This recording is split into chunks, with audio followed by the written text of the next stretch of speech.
Underneath all the fancy super abilities, shiny guns, and glowing robots, Aftercharge is, at its very core, a good old-fashioned game of cops and robbers. And let me tell you, this 3v3 asymmetrical game of extreme sci-fi tag actually wraps a surprising amount of nuance and strategy around that straightforward concept. As always, I'm Alex, and this is First 5, where I ask if games are worth your time, not your money. I played a game for 5 hours, and I'm gonna tell you if those were 5 hours well spent. And today, the robots are rising up in Aftercharge. Aftercharge starts with a simple premise. You've got a number of energy pylons strewn around a map, a group of enforcers tasked with defending them, and some invisible robots called Workonics skulking about trying to break them. At first glance, the Workonics are completely outgunned.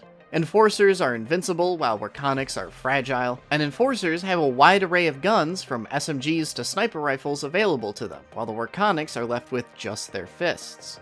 But there are a number of interesting design decisions that bring these two groups more into equilibrium. One is how ammo works for the enforcers. Their weapons and special abilities all consume electricity, which they have to recharge at one of the power pylons they're defending, and they can't carry much on their own. Venturing away from a pylon is a good way to run out of energy quickly, and once you're dry, you're useless until you get back. So enforcers are somewhat tethered to each map's hotspots. And Workonics, meanwhile, have a few boons of their own. One is permanent invisibility. Unless an enforcer is looking right at you, you're invisible so long as you don't punch anything. The other is that even if you die, and this is where the game feels most like tag, the moment one of your teammates touches you, you're back in the game. Energy is also a vital resource for the Workonics, but in a different, more complicated way.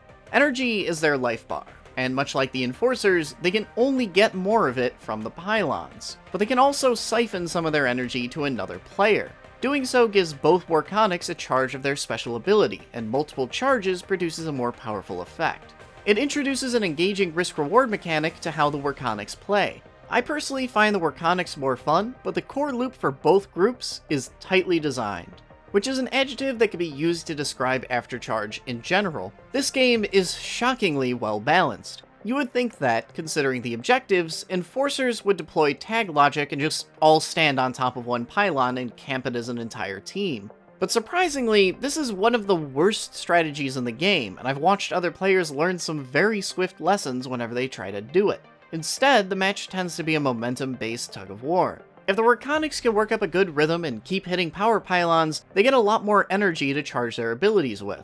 But if you manage to down one or two and they have to spend time picking each other up instead, they end up starved for resources. And meanwhile, the Enforcers can't range far afield from their pylons, which means at the start of the game they could be anywhere on the map, but they're also spread thin with too many points to defend.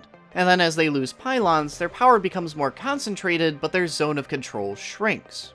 And unlike most games with this kind of dynamic, falling behind doesn't mean a 15-minute death march of misery until you're finally released by an unceremonious loss. Aftercharge matches are fast, sometimes 30 seconds fast. It's astounding if a match drags on longer than 5 minutes. And the balance of power can shift in seconds if just one or two players make a mistake at a key moment.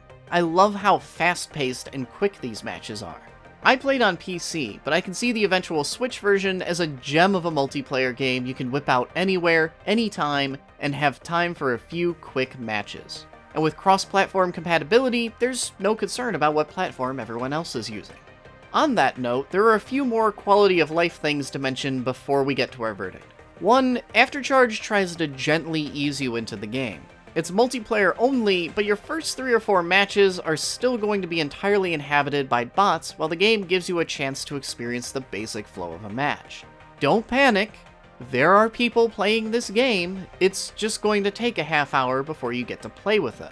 That said, Aftercharge seems to have a small but very excited community. But if you're looking at this review 6 months from now, buyer beware, there's no guarantee that community will still be there. There's also no local play, so I'm sorry if you were hoping to sit down and play this on the couch with 5 buddies.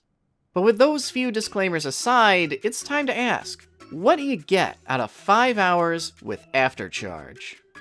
And the answer is a damn good game. After a half hour, you'll understand all the rules, and after a few more, you'll have memorized what every character does. And from there, it's just a question of how long you want to keep jumping into matches for before you get bored. Aftercharge is an incredibly simple game, but it's not one note. Both teams have an array of tools and characters to choose from, but they almost all feel balanced. The objectives are simple, but the methods to achieve them surprisingly varied and nuanced. And the game has a lot of depth, but also an extremely low barrier for execution, making the game more about tactics than twitch reflexes, and making me feel like I'm constantly evolving and picking up tricks without having to spend an hour labbing combos or working on my aim. And for people like me without a lot of time on their hands, having lightning-fast matches like these is awesome. This is a game I 100% recommend.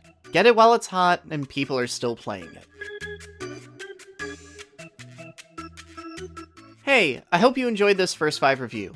If you did, maybe consider hitting that subscribe button. If you're looking for games that value your time and don't pad themselves, I'm your guy. And be sure to check out some of my other reviews or some longer form content while you're here. But regardless, thanks for watching this far, and I'll see you all next week.